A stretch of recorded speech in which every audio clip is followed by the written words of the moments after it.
Hello and welcome to बुलंद सोच। आज का टॉपिक है लॉजिक वर्सेस इमोशन।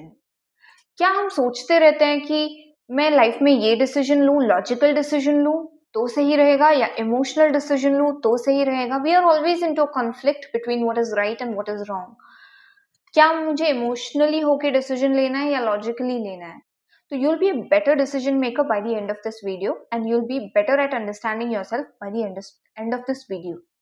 सो यहाँ से स्टार्ट करते हैं कि कभी हमने लॉजिकल डिसीजन लिया होगा तो हमें अच्छे रिजल्ट्स मिले होंगे, कभी नहीं भी मिले होंगे।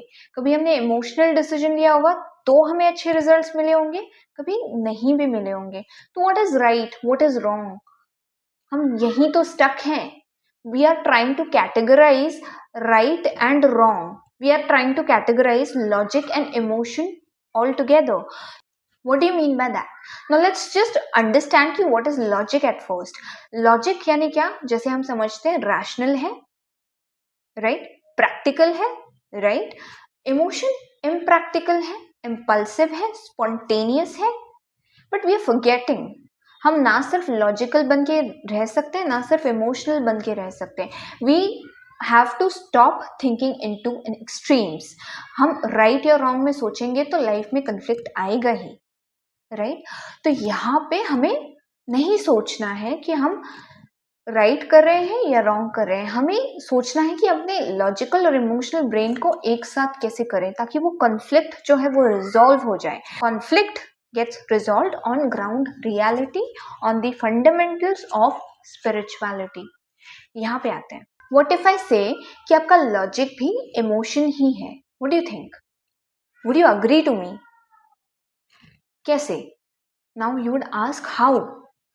Your logic will tell you कि आपको अपने जो इमोशंस हैं उनको डायरेक्ट कैसे करना है. फॉर इंस्टेंस, अगर आप कोई बिजनेस कर रहे हैं, what are you looking out for? आप क्लाइंट को कैसे सर्व कर सकते हैं, उसको कैसा प्रोडक्ट दे सकते हैं या सर्विस दे सकते हैं ताकि हमारा रिपीट बिजनेस होता रहे. Are you getting my point? Number one, that is what you are looking forward to, right? तो हमें रिपीट रेशियो चाहिए. मतलब क्या? हम सोच रहे हैं या समझने की कोशिश कर रहे हैं कि क्लाइंट को चाहिए क्या. अगर उसको जो चाहिए हमने वो दिया without hard selling, that means we are incorporating an emotion, that is empathy, जो हमें बताता है कि पर्सपेक्टिव शिफ्ट करके कैसे देखना है उस क्लाइंट के लिए इस मोमेंट पे, इस सिचुएशन पे क्या जरूरी है और उसे क्या चाहिए रहेगा, एंड अकॉर्डिंगली हम उसे वो प्रोडक्ट या सर्विस देते हैं. तो this totally depends on understanding. तो स्टार्ट कहाँ से हुआ? It initiated with emotion and then you used your logical self to fulfil whatever your client wanted. Alright, तो ये सारी चीजें यहाँ पे आ गई, हमें पता ही नहीं चला, हमने अपने दोनों ब्रेन्स का यूज कर लिया. Are you understanding my point? You can't scale a business with just logic or just emotion. Sustainable नहीं है. You have to incorporate both. We have to understand our clients better than they understand themselves. तो यही है और यही मैं बताने की कोशिश कर रही हूँ कि लॉजिक और इमोशन अलग अलग नहीं है. Now, I actually said कि logic is also an emotion. How? Logic is an emotion जहाँ पे कम टू पॉइंट जहाँ पे मैं आपको इमीडिएटली बता सकती हूँ कि आप इस टाइम पे क्या सोच रहे होंगे. Number one, you'd be either thinking of your health और योर वेल्थ. वेल्थ में आपका एजुकेशन, करियर, ये दोनों भी आ गए क्योंकि अल्टीमेटली हमें वेल्थ ही कमाना है. और third, you might be thinking about your relationship, may be your family और योर लाइफ पार्टनर, एनीथिंग. तो आप इन तीन चीजों के अलावा कुछ सोचते हैं लाइफ में? नहीं. And have you understood yourself? And if this is the kind of information ये आपके client पे भी अप्लाई होती है. And that is what उसकी लाइफ जो उस टाइम पे डिमांड कर रही है, जिन चीज़ों पे इम्पोर्टेंस प्लेस कर रही है, तो आपको क्या करना है? अकॉर्डिंगली उसे सर्व करना है. Suppose now, why do we need our emotions? अगर इमोशंस नहीं होंगे तो हमें लाइफ में डायरेक्शन कैसे मिलेगा?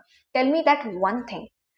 ये हमारा प्रॉब्लम है कि हमारे इमोशंस हमें पीछे खींचते हैं because we tend to get into downward spiral या kind of a loop of thought. Same thought, particularly may be same field या हेल्थ या वेल्थ या फैमिली या रिलेशनशिप, एनीथिंग, उसी थॉट में हम स्टक रहते हैं and our emotions keep us stuck too because we don't know how to use our logical and emotional self together. तो यही चीज स्पिरिचुअलिटी हमें बहुत सही तरीके से सिखाती है। पता है क्या? इमोशंस को कैसे चैनलाइज करना है, कैसे सिखाएगी स्पिरिचुअलिटी हमें। But before that I would love to answer the first question, that is why emotions are necessary, जो मैंने पहले पूछा था। दैट इज, ये हमारा बैरोमीटर है। नंबर वन, ये हमारे इंटरनल हेल्थ को बताता है, हेल्थ स्टेटस बताता है हमारा। If you are consistently feeling down for a long time, may be because of the external struggles और प्रॉब्लम्स और due to some health related issues are within there and they have not been that symptomatic कि आप medical aid ले सकें, right? तो your emotions are a barometer of your health too. Number two, आपको life में direction देते हैं, आपको बताते हैं क्या करना है। Logic होके, robot होके हम क्या करेंगे? We will become emotionally cold. अगर वो हम बन गए, हम सिर्फ एक्सट्रीमली लॉजिकल बन गए, तो क्या हम सर्वाइव कर सकते हैं? Think in long run, people will like us or not. अगर सिर्फ हम इमोशनल होते हैं, people will like us or not. And in order to come to a conclusion कि हमें इस ग्लोबल वर्ल्ड में अपने काम करने हैं, इमोशंस एक्सचेंज करने हैं या डील्स एक्सचेंज करनी है, पैसे एक्सचेंज करने हैं, वट एवर, कुछ भी एक्सचेंज करना है, we are surviving or thriving just because we are exchanging something, right? तो वो exchange कैसे होगा? If you're extremely logical, you won't be able to connect with the emotional person, and if you're extremely emotional, you won't be able to connect with the logical person. So that's what we are trying to do. We are trying to merge. And how spirituality will help you? Through its philosophical terms like vairagya. What do you mean by वैराग्य? वैराग्य ये मतलब नहीं है कि हमें बाहर से चीजें छोड़नी है। वैराग्य का मीनिंग ये है कि आपको अंदर से चीजें छोड़नी है। फॉर इंस्टेंस, आपको ये चीज छोड़नी पड़ेगी कि attachment is the cause of misery, ये भगवत गीता में भी कहा गया है। तो अंदर से अटैचमेंट कम रखना है। We are humans, we live together, we eat together with our family, we can't stay detached, right? तो हमें अटैचमेंट रखना है सिर्फ उतना जितनी हमें रिस्पॉन्सिबिलिटीज पूरी करनी हो।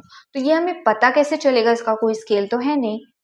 आपके लाइफ में जिससे भी आप अटैच्ड हैं, अगर उनका लाइफ में कुछ अच्छा होता है, यू फील वेरी एलिटेड, उनके लाइफ में कुछ खराब होता है, यू फील डाउन। तो this is what kind of a connection you have. अगर एक्सट्रीमली उनसे ज्यादा आपको होता है and it is extremely impacting you, that means you are on the verge of extreme emotional self. तो आपको थोड़ा सा डिटैच रहना पड़ेगा। Now I know it might seem bit tricky, लेकिन प्रैक्टिस इज द की। हमें प्रैक्टिस ही करना है। Now how, it might be quite subjective. For me what I do is, मैं अपनी फैमिली के साथ टाइम स्पेंड करती हूँ, बट उतना ही जितनी मेरी रिस्पॉन्सिबिलिटीज होती हैं, I fulfil them and then I stay away. मैं ज्यादा इन्वॉल्व होने की कोशिश नहीं करती। This is how I deal with it. Now I am figuring it out कि वो बीच वाला स्केल कैसे बैलेंस कैसे बनाना है, but I am telling you my ways. ये एक हो गया वैराग्य, दैट मीन्स अंदर से चीजों को क्या करना है, छोड़ना है। नंबर टू, नीति। What do you mean by that? खुद को बताना है कि I am not this, I am not that, in terms of your thoughts, कि ये सिर्फ मेरा थॉट है। एक थॉट की इतनी अहमियत मैंने दे दी है कि वो मुझे इतना लो फील करा रहा है या इतना अप फील करा रहा है। दैट इज वैराग्य ओनली, कि हमने अपने थॉट्स से क्या किया, डिस्टेंस रख लिया। Imagine you are witnessing a river, okay, which is flowing. You are not the river, और ये रिवर का फ्लोई नेचर जो है, consider them as your thoughts and you are just the witness. आप विटनेस कर रहे हैं। This is how you can stay detached. आप अपने बायसेस से दूर हो जाएंगे। आपको ये पावर समझ में आ रहा है? दैट मीन्स आप अभी तक कैसे काम करते थे, मुझे यहाँ पे पैसा मिल रहा है या मेरे फायदे की बात हो रही है तो मैं सुनूंगा या सुनूंगी। Otherwise I won't listen.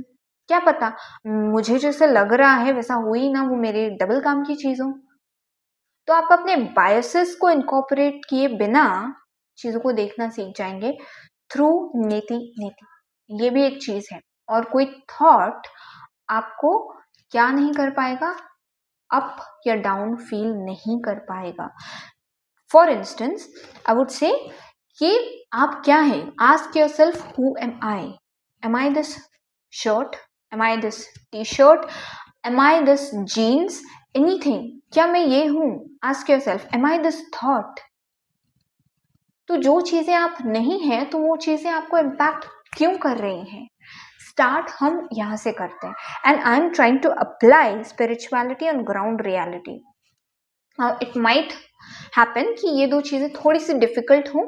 I come to third point that is way much easier, and that is कि यहाँ पे आपको अपने बॉडी के जो इमोशंस हैं वो स्टक होते रहते हैं, because we are trying to do what, we are trying to store emotions. जो भी एक्सटर्नली चीजें हुई, सिचुएशंस हुई, जिन चीजों ने हमें डिस्टर्ब किया, they are stuck somewhere within the body. Stretch your body and see and feel the freedom, do the movement and feel the freedom of your body and feel the freedom of your mind too. तो ये सबसे best and easy तरीका है, आपको दिमाग लगाने की जरूरत ही नहीं है। आपका फिजिकल बॉडी स्ट्रांग रहेगा, आपका मेंटल स्ट्रेंथ भी उतना ही रहेगा। Are you getting my point? These were the three things. Choose whatever seems relatable to you. मैं ये नहीं कह रही आपको सब चूज करना है। If physical training seems easy to you, choose that. If वैराग्य और नेति नेति is making you feel very relatable, choose that और चूज एवरीथिंग। Practice then. आप अपने लाइफ में इमेंसली चेंज होता हुआ महसूस करेंगे, and this is what I am here for. Now how to be a better decision maker. जैसे मैंने कहा कि हमें इमोशंस को यूज करना है, लॉजिक उसे डायरेक्ट करेगा, उन इमोशंस को डायरेक्ट करेगा, and we will achieve anything that we want. एक ह्यूमन का पोटेंशियल इतना है कि हम सोच भी नहीं सकते, and we are stuck with just these small little things that are there around us. हम अपने ह्यूमन पोटेंशियल को ही नहीं आइडेंटिफाई कर पाए।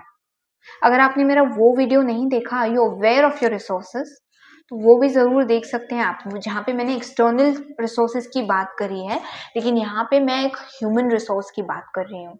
Are you getting my point? This is what I am looking forward to. और आपका decision making बेहतर कैसे होगा? When you would learn how to channelize your emotions, you will be physically fit so that you can be mentally fit, and you would know how to release your emotions through stretching. आपके body में emotions कहीं stuck नहीं होने चाहिए, and you have to be physically strong. And how you would do that? maybe through better health habits, maybe through movement, maybe through nutrition of your body, anything. And your relationship too, maybe by improving your sleep better. Work on anything that you feel is not working for you at this instance of time. किन चीज़ों को आपको resolve करना है वो आपको decide करना है, एंड अकॉर्डिंगली उस पर वर्क करना है। You will B mentally fit, physically fit, you'll be able to make better decisions in life. Or if you want to conquer yourself, you have to work on yourself. The best project you can work on is you yourself. There you go. Signing off, Buland Soch.